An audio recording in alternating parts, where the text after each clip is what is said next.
já que as tensões da Guerra Fria diminuíram. Numa reunião de cúpula em Viena, na Áustria, o presidente dos Estados Unidos, Jimmy Carter, e o líder soviético Leonid Brezhnev assinaram o Tratado de Limitação de Armas Estratégicas II, ou SALT II. O tratado estabelece limites e diretrizes quanto ao uso e proliferação de mísseis nucleares.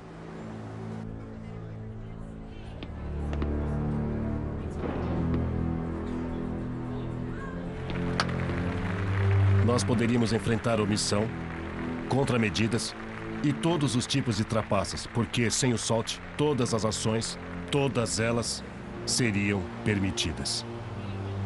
Mas enquanto a maior parte do mundo relaxa, já que a tensão da Guerra Fria diminuiu, desordem e atenção surgem na Ásia Central. É só uma evacuação comum. É apenas uma medida preventiva. É? Uhum. A tensão no Afeganistão veio se acumulando há mais de um ano desde que o governo marxista assumiu o poder. Refugiados começam a atravessar a fronteira em grandes números. Do Afeganistão, 200 mil pessoas foram se exilar no Paquistão. 200 mil pessoas que perderam seus lares, seus tetos, suas roupas. Eles não têm nada e precisam do seu apoio.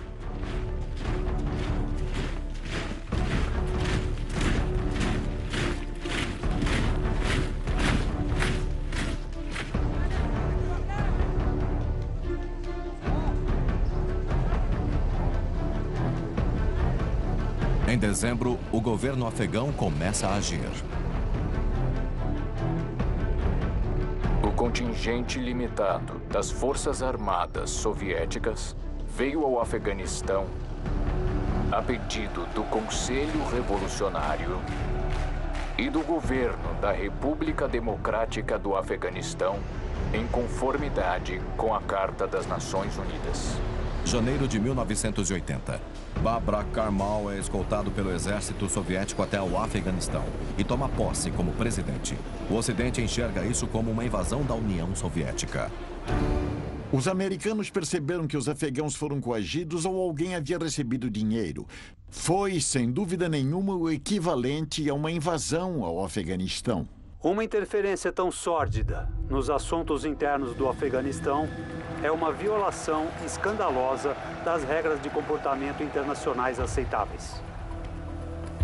A ocupação soviética no Afeganistão transformou muito perigosamente a natureza dos acordos políticos e estratégicos existentes na região. Então, portanto, deve haver um esforço contínuo para garantir a segurança da região sob ameaça.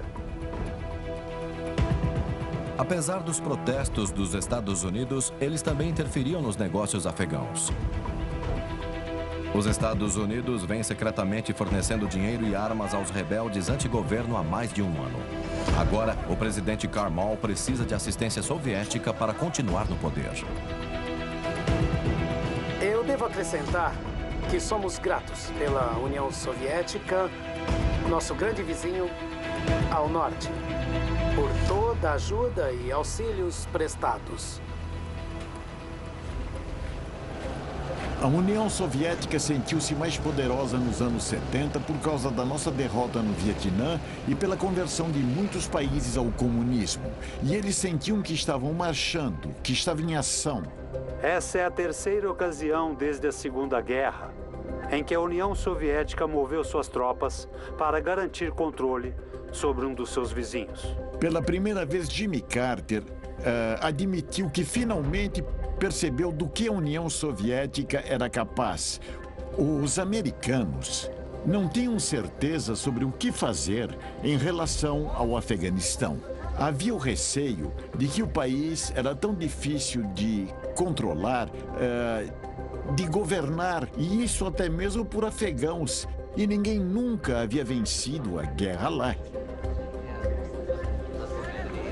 Os rebeldes anti-governo se autodenominam Mujahideen. Meu pai trabalhava com os Mujahideen e ele não estava feliz com a ocupação russa no Afeganistão. Meus tios Dos dois lados, do lado da minha mãe e do lado do meu pai, lutavam contra os russos. E eles eram das forças de Mujahideen. Você acha que os Mujahideen sozinhos podem tirar o exército russo do Afeganistão e derrubar o governo? É um trabalho muito difícil, não é fácil. Eu encontrei algumas pessoas que são muito pobres e que não têm armas suficientes para combater as modernas armas russas, mas o povo de outros países pode ajudar os Mujahideen fornecendo gente, armas, dinheiro, comida, roupas, remédios, qualquer coisa. Os Mujahideen estão alarmados com a ocupação soviética em outras nações muçulmanas. Nós vimos o que aconteceu na Ásia Central, nas repúblicas asiáticas e agora no Tajiquistão, no Uzbequistão e em todas as outras repúblicas. Eles vão precisar de milhões de dólares em armas para combater o exército soviético. Os Estados Unidos se pronunciam para o combate contra o governo comunista afegão.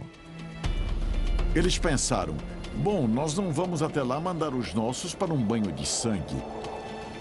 Os soviéticos estão lá e já se decidiram. Então vamos concentrar auxílio à Aliança do Norte e depois ao grupo de fronteira chamado Mujahideen e fazer com que os soviéticos paguem por entrar no lugar errado na hora errada. Assim que a ajuda chegar, estaremos em melhor forma para continuar nossa luta contra esses soviéticos stalinistas ateus. Com os suprimentos necessários. Nós temos algumas metralhadoras e rifles, mas não é o bastante. Muitos dos Mujahideen são fundamentalistas muçulmanos. Eles procuram suporte das nações árabes ricas. Eu solicitei aos sauditas um valor de 2 bilhões de dólares em fundos para financiar a Guerra Santa no Afeganistão. Dinheiro e armas surgem dos dois lados. A guerra se intensifica.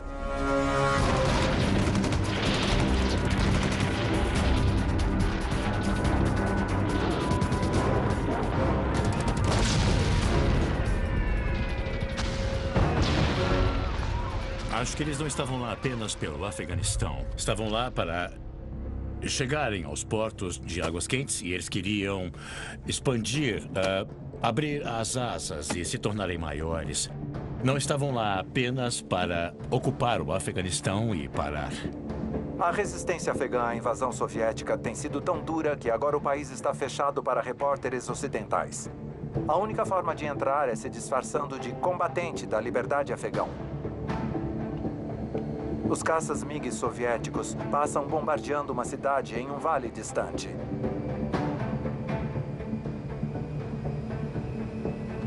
Para essa operação, os MiGs 21 e os helicópteros de combate Mi-24, supostamente usando napalm e mísseis, explodiram a pequena cidade e as montanhas ao redor. Os rebeldes nas montanhas não tiveram chance. Na cidade de Asmar, acredita-se que 1.500 pessoas morreram.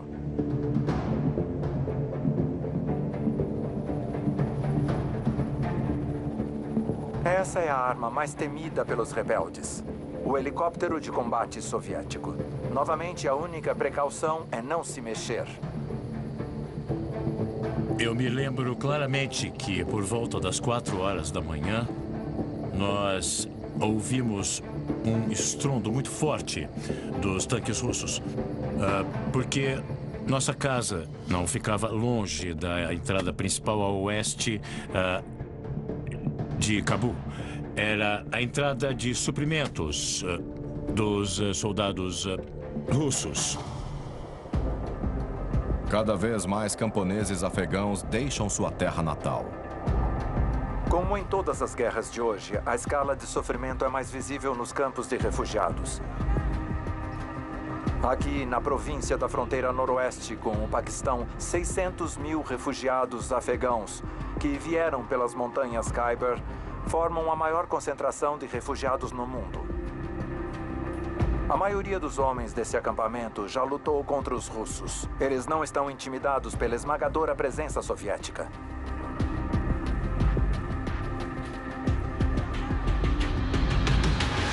A A guerra que sempre travamos foi uma guerra de ideologias.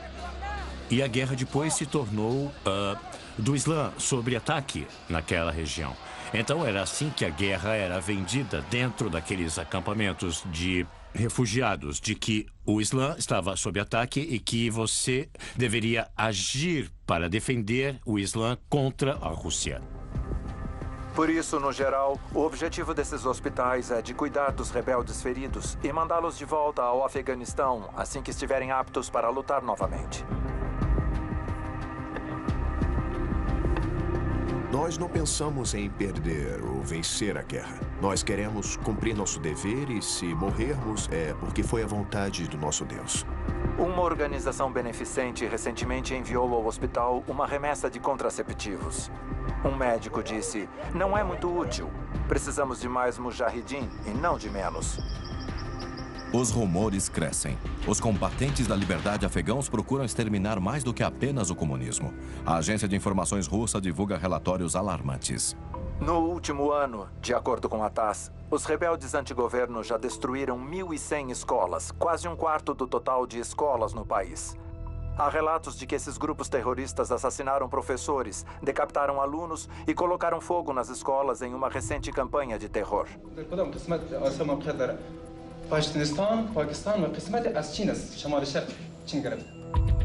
A guerra do Afeganistão se tornou muito mais do que apenas uma batalha de ideologias da Guerra Fria. É uma guerra religiosa. Relatos independentes de Cabul e outras regiões do Afeganistão dizem que há indícios de que os russos estão se preparando para ficar por muito tempo. Meu pai sempre ajudava os mujahidin. E sempre temíamos que um dia, forças do governo ou a inteligência pudessem nos encontrar e pegar meu pai. E nunca mais nos veríamos de novo.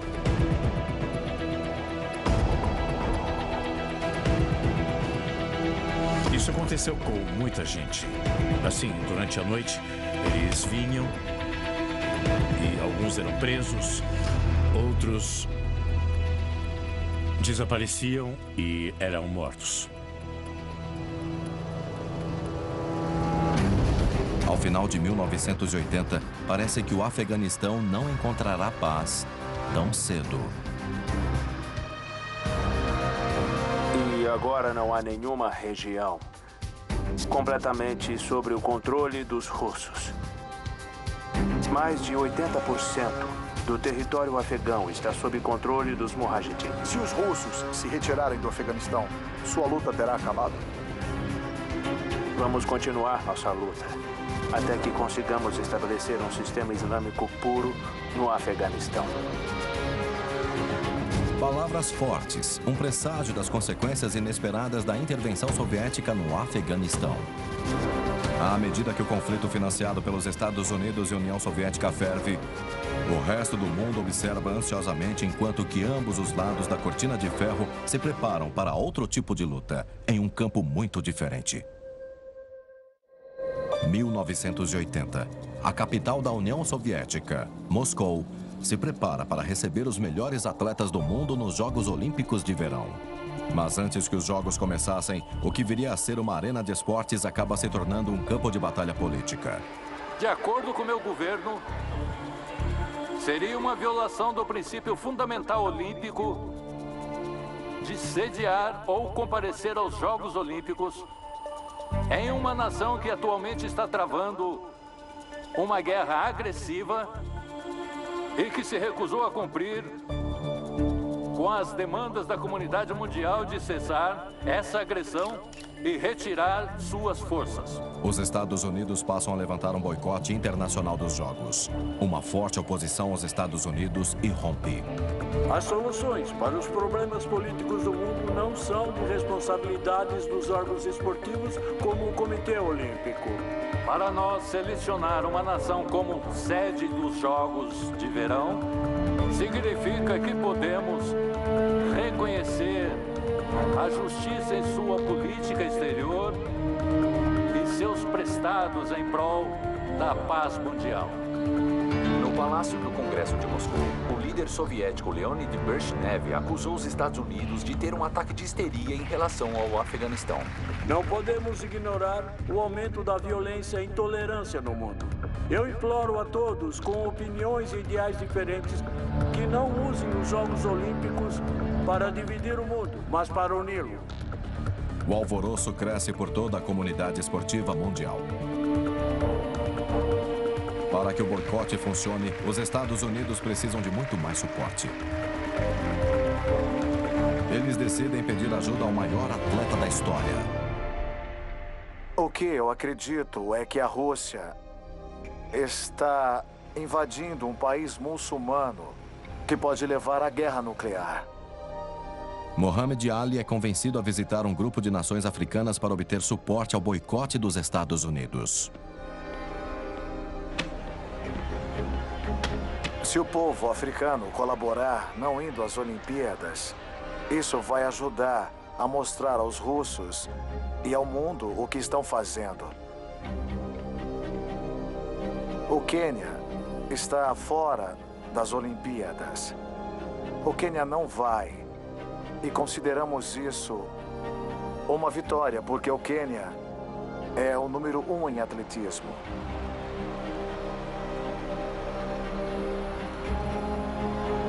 O que são as Olimpíadas sem o Quênia? América e outros países que também estão fazendo parte dessa comoção.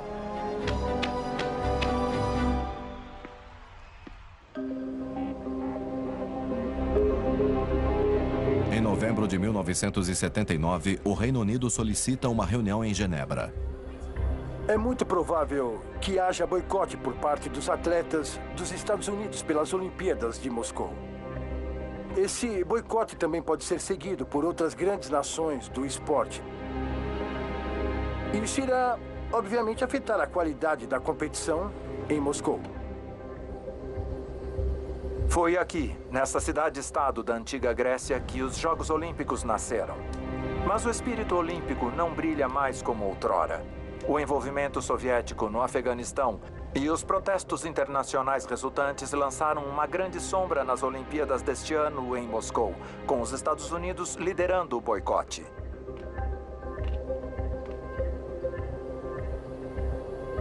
Dois meses antes dos Jogos começarem, o boicote é confirmado. As Olimpíadas modernas foram revividas pelo barão Pierre de Coubertin no final do século passado. Eles se basearam nos ideais dos gregos antigos, que por mais de 1000 anos se recusaram a deixar que políticas ou guerras interferissem nos jogos.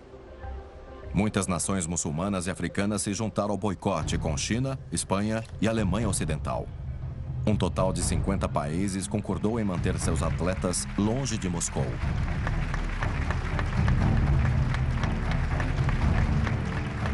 Nos tempos modernos, já houve 2 interrupções devido às guerras mundiais. E hoje o futuro desses jogos está em choque.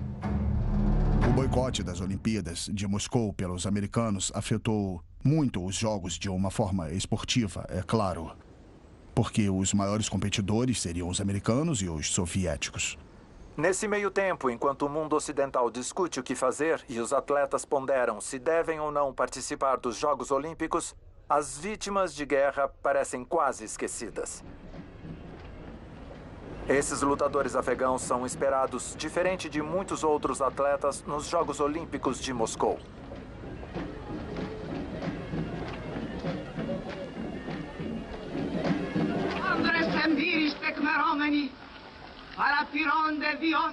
A atriz grega Maria Moscolio receita as palavras tradicionais no templo de Hera.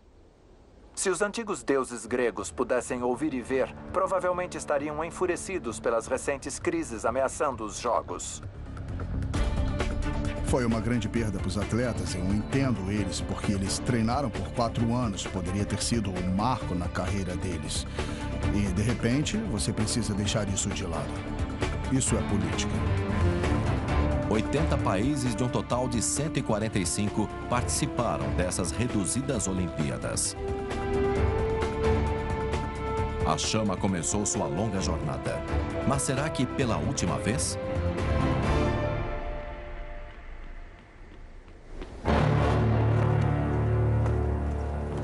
A Guerra Fria começou quase em seguida ao término da Segunda Guerra Mundial. Seus campos de guerra iam do sudoeste da Ásia até a Europa Central. Em 1979, após anos de uma calmaria relativa, a Guerra Fria novamente se intensificou com a invasão soviética ao Afeganistão. Mais uma vez, o planeta inteiro está em alerta vermelho para uma terceira guerra mundial nuclear, já que a Rússia busca solidificar e aumentar suas incríveis forças militares no hemisfério ocidental. O Pacto de Varsóvia, conforme demonstrado em exercícios como esse, já preparou um incrível arsenal para combater a OTAN. O Pacto de Varsóvia é um tratado entre a Rússia soviética e seus estados satélites por trás da cortina de ferro. Uma resposta do Bloco do Leste à OTAN. A OTAN estima que o Pacto de Varsóvia já tem quase 3 vezes mais o número de tanques que o Ocidente. Todos os países da OTAN não são páreos para o poderio militar do Bloco do Leste. Apesar do Tratado de Limitação de Armas Estratégicas, eles desenvolveram uma solução nuclear. Em Haia, os ministros da defesa europeus chegaram para uma reunião de planejamento da OTAN. Em jogo, uma das decisões mais vitais na história dessa aliança.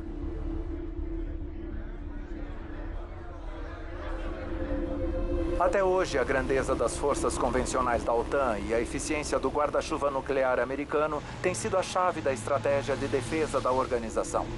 Agora, os americanos querem que seus aliados europeus dividam esse fardo nuclear e coloquem pela primeira vez em solo europeu mísseis nucleares de alcance médio capazes de atingir a União Soviética.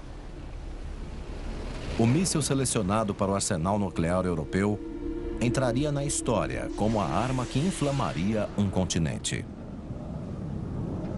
Ele se chama míssil de cruzeiro. Com suas pequenas barbatanas, ele é basicamente uma versão mais sofisticada da bomba voadora V1 da Segunda Guerra Mundial. Devido à sua relativa simplicidade, ele custa por volta de 1/3 de uma nave de combate moderna. Equipado com uma ogiva nuclear, ele tem um alcance de mais de 2.000 quilômetros. A Europa irrompe em revolta.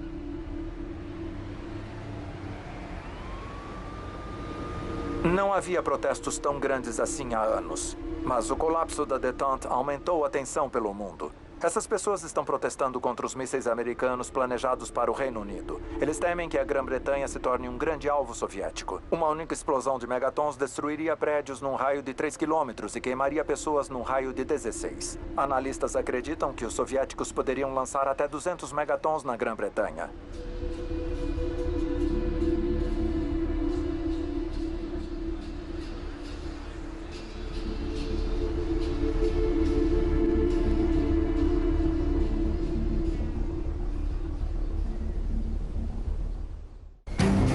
Os mísseis são secretamente trazidos para a Europa e a Grã-Bretanha.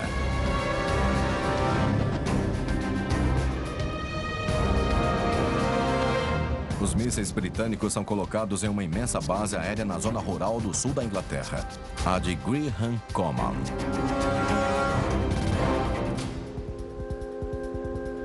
Esses mísseis americanos eram colocados em silos embaixo da terra e em caminhões de mísseis prontos para partir. Os silos eram revestidos com metros e metros de concreto, buracos no solo com entradas e saídas, onde ficavam os caminhões, cercados por arame farpado contra a cortina de ferro, além de diversos policiais militares americanos, todos armados, que eram instruídos a atirar para matar qualquer pessoa que cruzasse a linha em território britânico.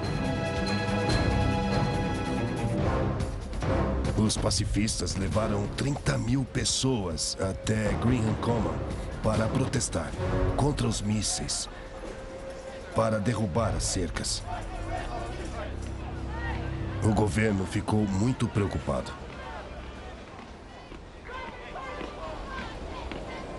Nós tivemos que impedir mulheres de entrar na base. O perímetro era de 14 quilômetros. Grande parte em matagais, então era difícil ver as pessoas se rastejando pelas cercas. O plano de ação para defender a região de 14 quilômetros foi elaborado. E eu passei o dia todo no helicóptero. E eles passaram o dia lá. Eles destruíram algumas das cercas, mas não entraram. Notavelmente, nenhum tiro foi disparado. Os pacifistas continuaram acampados nos arredores de Graham Common por mais 19 anos.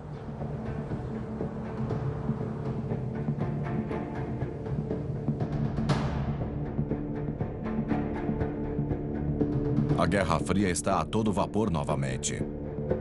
Muitos acreditavam que a guerra nuclear era quase inevitável. Uma grande dúvida permanece no ar.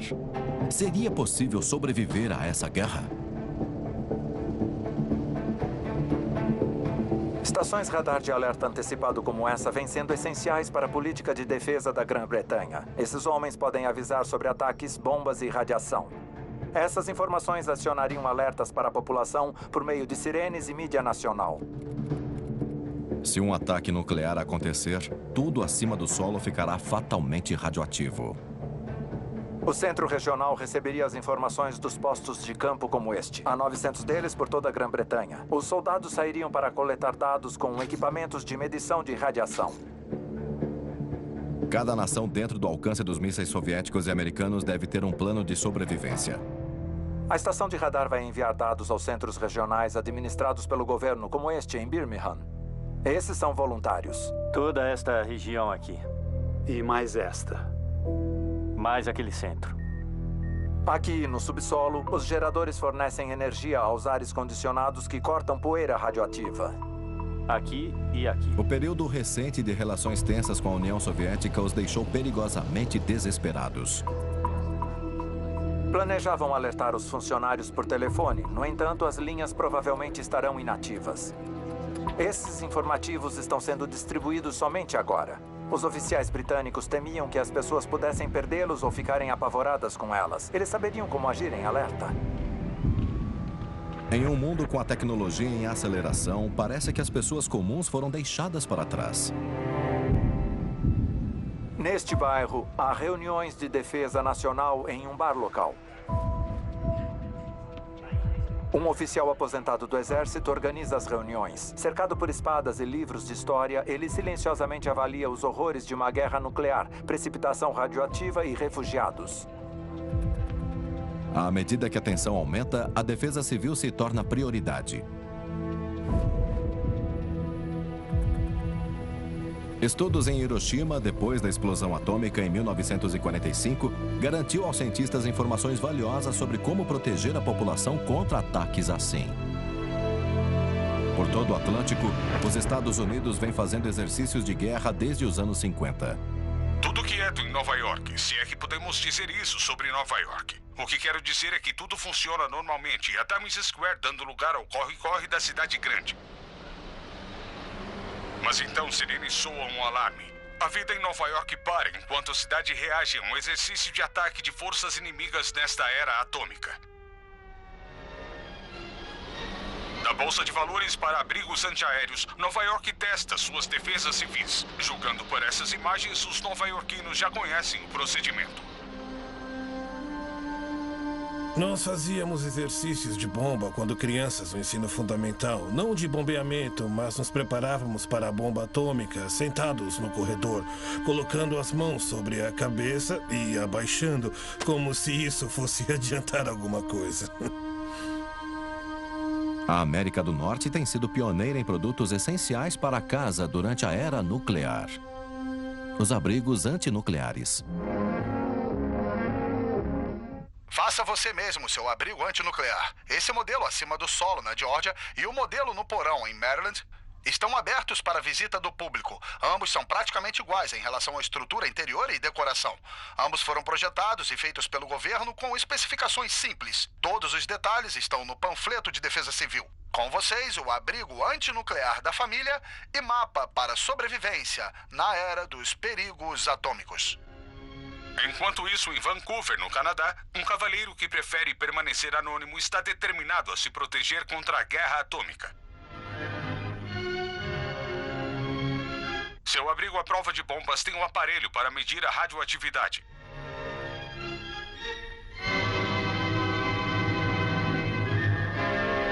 A porta é fortemente isolada com chumbo para evitar a entrada de radiação.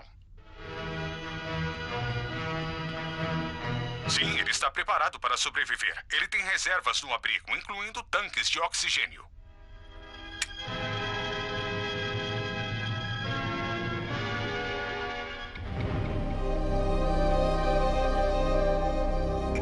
Os abrigos nucleares estão nas notícias desde que a primeira bomba atômica foi jogada sobre uma cidade.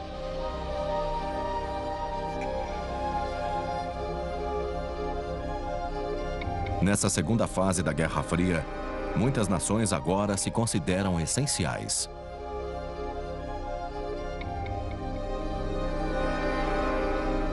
A Suíça tem um dos planos de defesa públicos mais avançados. Aqui, cada prédio com menos de 15 anos tem seu próprio abrigo antinuclear. O governo paga por uma metade e o dono paga a outra. São completamente equipados. Eles usam filtros de ar. Eles sabem a necessidade de portas de proteção fortes e a necessidade de um abrigo higienizado.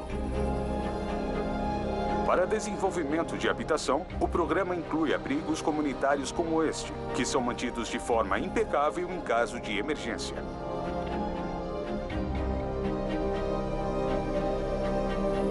No começo da década de 80, enquanto os abrigos antinucleares servem para acalmar os nervos pelo mundo, no Afeganistão, os abrigos ainda são um luxo escasso. Isso na nova linha de frente da Guerra Fria. 1981.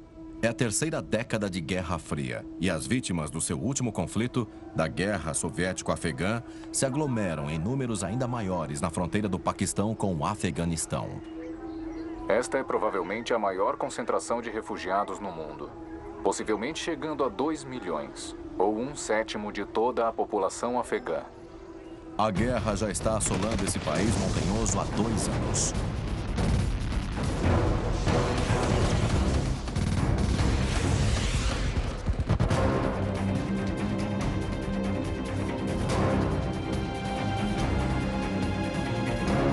Apesar do apoio do governo dos Estados Unidos, a rebelião antigoverno não está tendo progresso.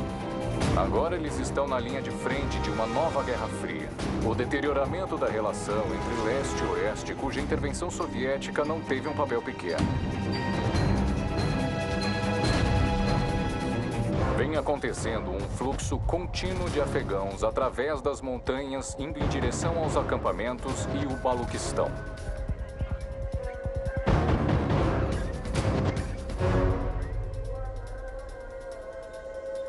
Relatos de dentro do Afeganistão mostram o que tirou essas pessoas de suas casas. Enquanto entramos na cidade de Pagman, a mais de 2.100 metros sobre as montanhas, nós ouvimos, mas não vimos um bombardeio. Pagman é uma mera sombra do que foi em seu passado glorioso. Antes da intervenção soviética, era uma cidade com ruas largas e palacetes construídos pelo rei Amanullah nas décadas de 20 e 30, após se emanciparem da Grã-Bretanha. Agora, a cidade é cercada por 70 postos do exército afegão que comandam as montanhas da região. Muitos civis feridos são enviados a um hospital em Cabul. Em um hospital na capital, as vítimas de guerra são jovens demais para entender. Essas crianças foram feridas por um ataque rebelde de foguete. De acordo com os médicos, os mísseis raramente acertam o alvo pretendido, as instalações militares do governo. Ao invés disso, acertam áreas altamente povoadas por civis. Ele estava na estrada de Jalalabad, que fica a 25, 30 quilômetros a leste de Cabul, e foi baleado no peito. O Azamet tem 7 ou 8 anos. Ele foi ferido por uma armadilha. Alguns vizinhos nossos morreram por ataques de mísseis. Um desses mísseis caiu muito perto da minha casa, talvez 3 ou 4 casas de onde eu morava. E, bom, eu perdi um grande amigo. Apesar da devastação, alguns escolheram não fugir. Refugiados nas ruínas, algumas pessoas tentam levar uma vida normal. Descobrimos que dentro da prefeitura ainda há um tipo de estrutura administrativa funcionando, que é liderada pelo prefeito Mohamed Akbar, de 31 anos, que foi eleito no ano passado e parece ser a força motriz da vida em Pagman. Sem anunciar, viajamos 11 quilômetros para um vilarejo de longe aparentemente deserto e danificado.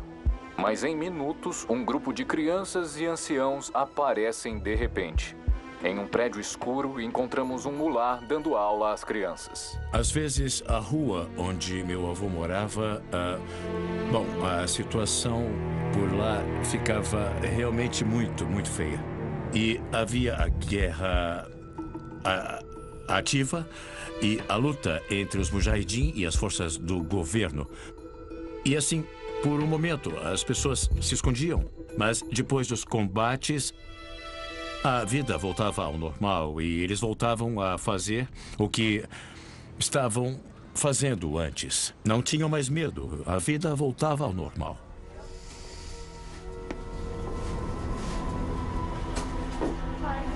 Uma nova ameaça surge: a desnutrição. Há por volta de 2 milhões de pessoas em Cabul. Entregas aéreas diárias de alimentos não suprem as necessidades. Tudo era muito difícil. Era muito frio. Os dias de inverno eram muito frios. Eu me lembro de implorar por pão. Os mercados não tinham nada. Não havia muito alimento disponível.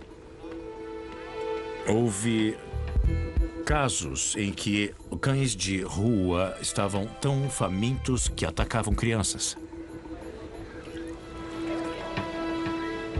No conflito entre leste e oeste, há um grande número de afegãos que ninguém está falando. Os governos ocidentais conversam sobre a necessidade de liberar o Afeganistão. Mas para as mulheres do país, pode ser o oposto. Durante a ocupação russa, as mulheres da cidade relativamente desfrutavam de liberdade. Elas estudavam, elas se vestiam do jeito que elas quisessem, elas relativamente desfrutavam de direitos que eram direitos básicos. O comunismo se tornou um elo com a emancipação feminina. Sob o comando do presidente Najibullah, as mulheres desfrutam a liberdade do estilo ocidental e um certo nível de independência. Na capital, por exemplo, elas podem cursar o ensino superior ou procurar empregos em cargos públicos ou privados. Minhas irmãs, não tinham problemas em sair nas ruas com roupas ocidentais também. Mas em outras cidades e nas zonas rurais, a história era bem diferente. Poucas escolas funcionavam, as mulheres só podiam sair se elas usassem a burca ou o hijab adequado. Havia uma distinção entre a vida das mulheres na cidade e a vida das mulheres nas zonas rurais. Em locais sob controle dos rebeldes, as mulheres estudantes sofriam ameaça. Há muitos relatos de que estudantes femininas na universidade foram atacadas pelo Mujahidin. Como sabem, os Mujahidin não aprovam educação para meninas e mulheres. E por isso, eles não gostam que meninas frequentem colégios ou universidades. E por isso, eles atacam a universidade. As mulheres foram autorizadas a ter oportunidades de educação. É claro que elas vão poder fazer suas próprias escolhas. O que aconteceu com as alunas? Como foram atacadas? Eles jogaram ácido no rosto das mulheres. Algumas decidiram lutar de volta. Essas mulheres estão unidas pela ameaça representada pelas forças do fundamentalismo islâmico. Nós nos unimos à milícia porque defendemos os direitos das mulheres. Iremos combater a contra-revolução em nosso país.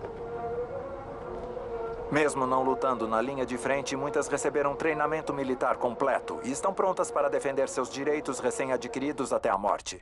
Fátima se alistou há 5 anos. Ela tem 2 objetivos: defender o governo e o direito das mulheres. Se os fundamentalistas tomarem o poder, o futuro de algumas mulheres será o retrocesso. Bom, eu conheci mulheres muito fortes, com o passar do tempo, que compreenderam bem as virtudes de um ambiente mais secular e como eram aversas ao auxílio dos extremistas islâmicos pelas grandes potências que disputavam o poder entre si. Elas eram um grupo incrivelmente fantástico. Metade da população dentro do país que eram as vítimas reais daquela sucessão de intervenções infelizes. Sem perspectiva de um final de conflito, o Afeganistão se tornou a própria versão da União Soviética do Vietnã. Muitos começam a se perguntar se é uma guerra que podem vencer. A situação passa de mal a pior. 1º de setembro de 1983. A aeronave coreana 007 de Nova York a Seul desaparece no mar do Japão com 269 passageiros a bordo.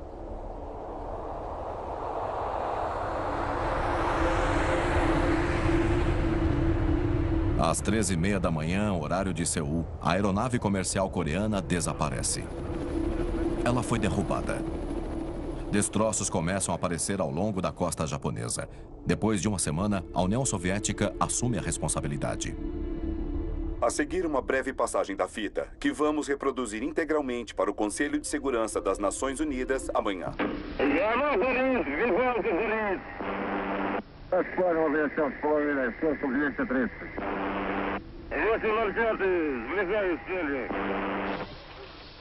Há uma conversa sobre os pilotos armarem e depois desarmarem os mísseis guiados por calor, deixando-os na mira e guardando a autoridade para disparar. E eles dispararam.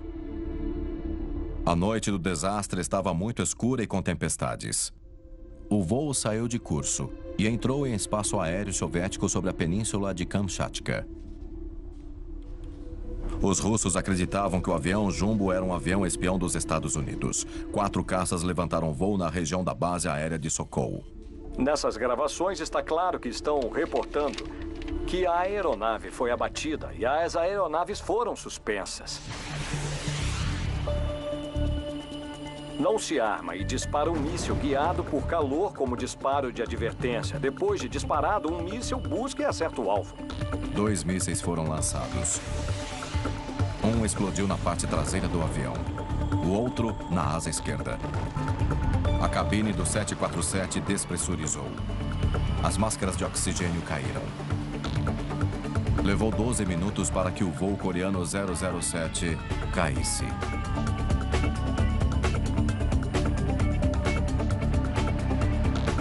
Apesar da fúria na Coreia, os russos alegam que foi um ataque justificável. E houve gravações das transmissões de rádio pelos pilotos russos de diversos aviões. E aí está mais do que claro, do que nunca, que a União Soviética, de fato, derrubou um avião comercial desarmado. A União Soviética dá uma coletiva de imprensa. Um dos pilotos afirma que o piloto ignorou os disparos traçantes de advertência. E não há conversa sobre disparo de advertência, balas traçantes ou coisa do tipo. O que aconteceu de fato foi mantido em segredo. A União Soviética encontrou a caixa preta, mas manteve isso em sigilo por 9 anos. As relações da Guerra Fria nunca estiveram tão baixas. Se eles têm coragem de atirar contra um avião comercial desarmado, eles têm coragem de atirar contra uma cidade desarmada. E como se já não houvesse tensão o bastante, depois de mais de 35 anos de guerra pelo mundo, a Guerra Fria entra em uma nova e mortal era. A era da espionagem. Depois de décadas de guerra lutando na Coreia, no Vietnã, na Angola e Afeganistão, durante a metade da década de 80, a Guerra Fria conhece um novo campo de batalha, o das sombras. 1985 foi o ano da espionagem. Havia 5 ou 6 casos só naquele ano, que eram casos relevantes de espionagem, onde o FBI efetuou prisões e condenações. Foi isso. Um dos maiores escândalos de espionagem nos anos 80 seriam tratados pelo agente do FBI, Joe Wolfinger. Eu comecei como agente do FBI em 1969 e a Guerra Fria estava a todo vapor. Eu trabalhei em casos de crime por alguns anos, mas depois comecei a trabalhar com contra-inteligência, contra-espionagem, na verdade. John Walker trabalha no Departamento de Códigos da Marinha Americana. O término do seu casamento está prestes a colocá-lo em sérios problemas. Um dia, a sua ex-esposa, que havia se separado, ficou bêbada e ligou para o FBI para denunciar que o ex-marido, ele havia sido espião há 20 anos. Ela disse que acreditava que ele havia ganhado mais de $1 milhão com espionagem em 20 anos. O FBI foi investigar. Fizemos com que a Agência de Segurança Nacional mandasse um homem lá. E ele saiu da salinha, todo pálido. E ele disse, se esse cara for espião, a perda vai ser inacreditável. Walker era responsável pelos códigos e pela comunicação dos navios da Marinha. O código, é claro, serve para evitar que uma mensagem seja compreendida pelo inimigo. À medida que os agentes pesquisam mais, eles descobrem que Walker pode ter revelado os planos e a posição das tropas durante a Guerra do Vietnã. Eu não tinha dúvidas que era um caso verdadeiro e que ele fez isso por 20 anos. De que havia viúvas em Virginia Beach, Norfolk, cujos maridos foram mortos porque John Walker comprometeu as comunicações navais. O desafio era provar que Walker era espião. Wolfinger e sua equipe observam Walker dia e noite. Nós o seguimos em 19 de maio de 1985 da casa dele. Mas quando ele chegou a Richmond, ele foi para o norte e sabíamos que alguma coisa ia acontecer lá. Os agentes do FBI acreditam que Walker está indo fazer uma entrega. A entrega era quando um espião como John Walker faria uma troca e então iria para um local específico e deixaria um pacote que continha informações confidenciais.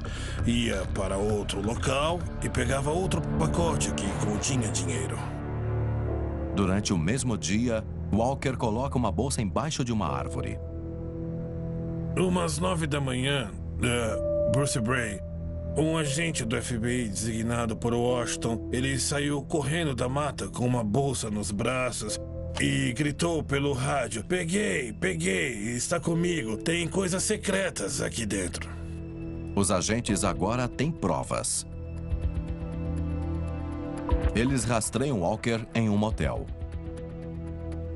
Sabíamos que o Walker estava armado, mas quando ele foi confrontado na noite que foi preso, com uma arma em mãos, e por um momento ficaram cara a cara. E então Walker largou a arma e foi preso. Os interrogatórios revelam que Walker era espião da União Soviética desde 1968, mas que não era comunista. Eu tenho certeza que suas razões eram financeiras. Era por dinheiro. Apesar da grande vitória, os Estados Unidos acreditam que John Walker é apenas a ponta do iceberg. Não dá para saber a resposta de quantos John Walkers haviam por aí. Não dá para saber.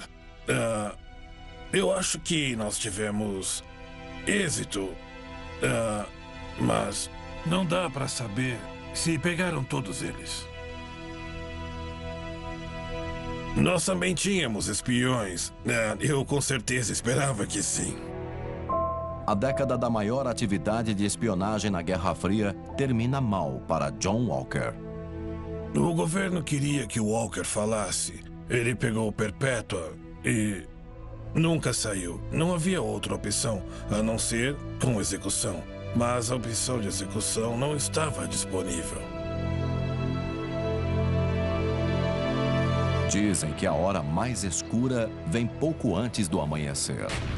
Há sinais de que o grande e imortal jogo da Guerra Fria possa ter uma data final. Mas, por mais um tempo, o mundo precisa ficar em alerta.